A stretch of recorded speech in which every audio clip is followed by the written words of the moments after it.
నిన్న ప్రమాణ స్వీకారం తర్వాత మెగాస్టార్ చిరంజీవి ఒక ఎమోషనల్ పోస్ట్ చేశారు. అదేంటంటే శ్రీ ప్రధాని నరేంద్ర మోదీ గారు తమ్ముడు పవన్ కళ్యాణ్తోనూ నాతోనూ ఈరోజు వేదిక పైన ప్రత్యేకంగా కలిసి మాట్లాడినప్పుడు ఎలక్షన్ ఫలితాల తర్వాత అద్భుత విజయం సాధించి మొట్టమొదటిసారి పవన్ కళ్యాణ్ ఇంటికొచ్చినప్పటి వీడియోను ఆయన చూశానని, అది తనని భావోద్వేగానికి గురి చేసిందని చెప్పారు.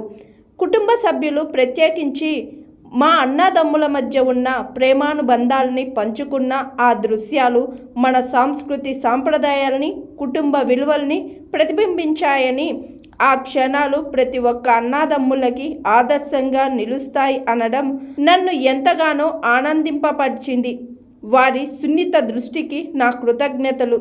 తమ్ముడి స్వాగతోత్సవం లాగే ఆయనతో ఈనాటి మా సంభాషణ కూడా కలకాలం గుర్తుండిపోయే ఓ అపురూప జ్ఞాపకమని మెగాస్టార్ చిరంజీవి పోస్ట్ చేశారు. Hi, this is Mounika. Please like, share and subscribe JSR media. Hello, నేను స్వాతి. జేఎస్ఆర్ మీడియాకి వెంటనే లైక్ చేయండి, షేర్ చేయండి, కమెంట్ చేయండి అండ్ సబ్స్క్రైబ్ అవ్వండి. Thank you.